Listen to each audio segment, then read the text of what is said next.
से मीरपुर की तरफ जाते हुए जब आप बाबे कश्मीर क्रॉस करते हैं तो पुलिस चेक पोस्ट के बिल्कुल सामने पहाड़ी टीले पर किला मंगला आज भी अहद रफ्ता की कहानियां सुनाता दिखाई देता है।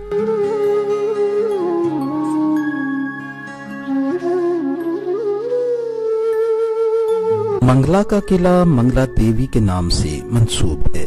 इस देवी का जिक्र महाभारत में भी मिलता है।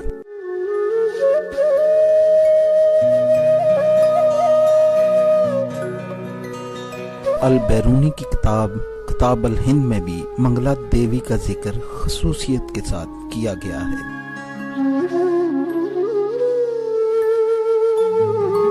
मशहूर है कि मंगला देवी राजा पोरस की लड़की थी।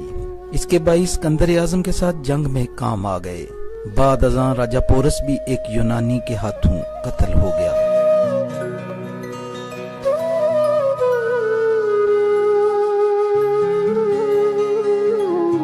राजा की ये दोहतर इस गम को बर्दाश्त न कर सकी। इस लड़की ने मंगला की इस पहाड़ी को अपना मस्कन बना लिया और अपने वालिद की याद को दर्द भरे गीतों में समोकर और मनमोहनी तानों में डालकर दुनिया की आसाइशों से किनारा कशी कर ली।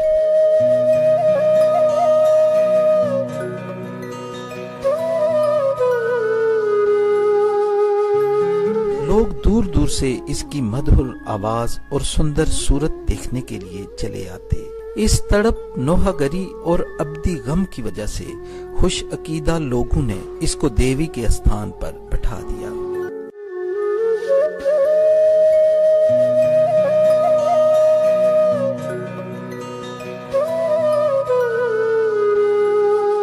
कुर्बो जवार के लोग इसके दर्शन के लिए आते, नजराने देते और मरादे मांगते।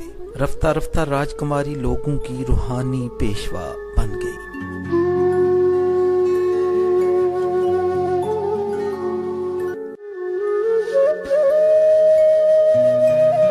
इसके दर्शन पाने का दिन मंगल करार पाया। हिंदुओं का मजहबी दिन भी मंगल ही है।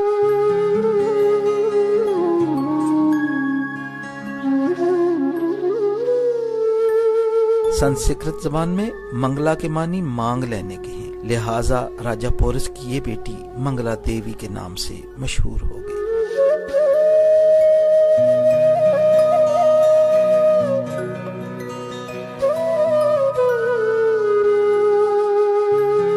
इसके मरने के बाद इसका बुत बनाया गया और इसकी पूजा शुरू कर दी गई। इसकी पूजा करने वालों को संत कहा जाता है।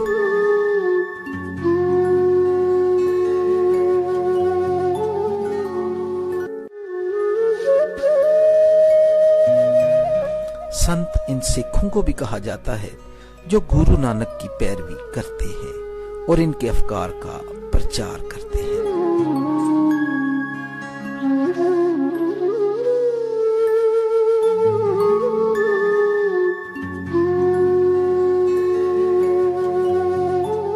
मंगला किला में शिव देवता का मंदिर था, जिसमें देवता और उसकी 4 बीवियों के बुत थे।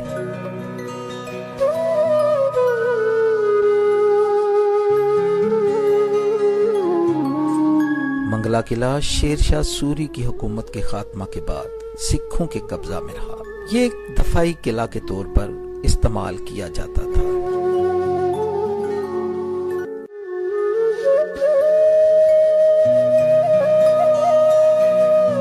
इससे पहले यह किला मंगला देवी के बेटे बजे सिंह के जेर तसर्रुफ था।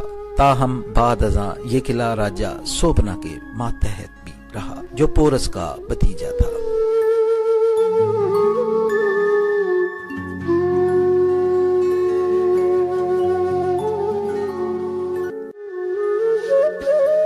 इसकी हुकूमत जेलम और पोठहार तक थी, जबकि राजा सोबना का पाया तख्त जेलम शहर था और मंगला का किला भी इसी के जेरे तसर्रुफ था।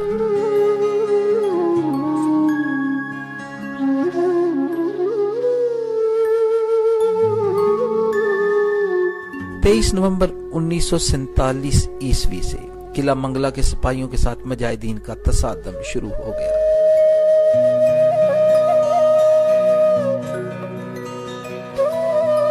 इस दौरान करीबन 40 फौजी खजूर सिंह के जेर कमान थे और कई पनागजीन भी वहां आ गए थे। असला और राशन की कमी के अलावा किला का तालाब भी खुश्क हो चुका था।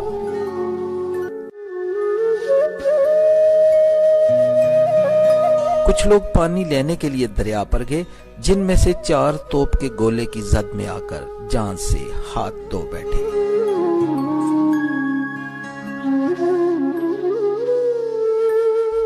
नवंबर को किला का मुहासरा करके मार्टर गोले दागे जाने लगे। इस दौरान 2 सिपाही मारे गए और एक शदीद जख्मी हुआ।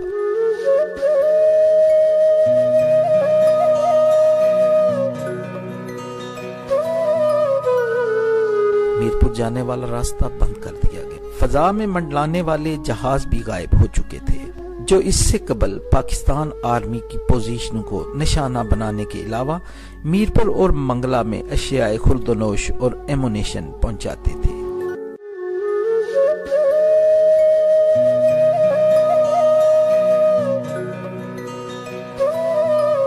चौबीस दिसंबर को फौजियों ने भारी हथियारों से हमला करके किला के दरवाजे और दीवारें तोड़ दी और सिपाहियों को गिरफ्तार कर लिया।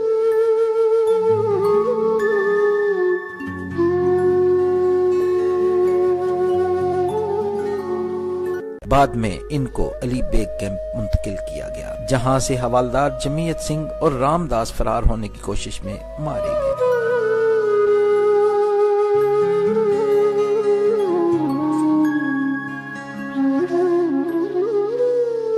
अली बेग में 3600 लोग थे, जिनमें से जंगी कैदियों को अटक मुंतकिल कर दिया गया, जहां से वो 25 मई 1949 को रिहा कर दिए गए।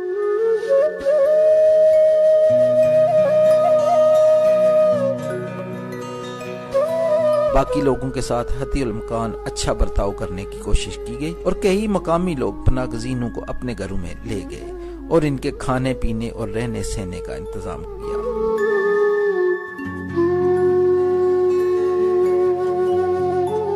बाद अज़ां इन सबको सराय आलमगीर से ट्रेन में बिठाकर भारत रवाना कर दिया गया।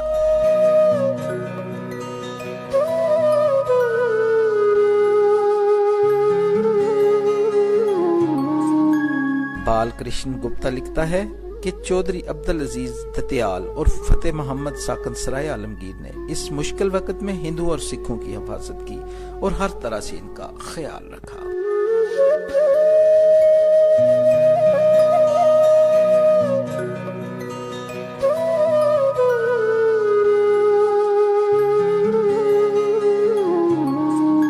किला मंगला आज भी डैम के बिल्कुल किनारे पर पूरी आबोताब के साथ अहद रफ्ता की कहानी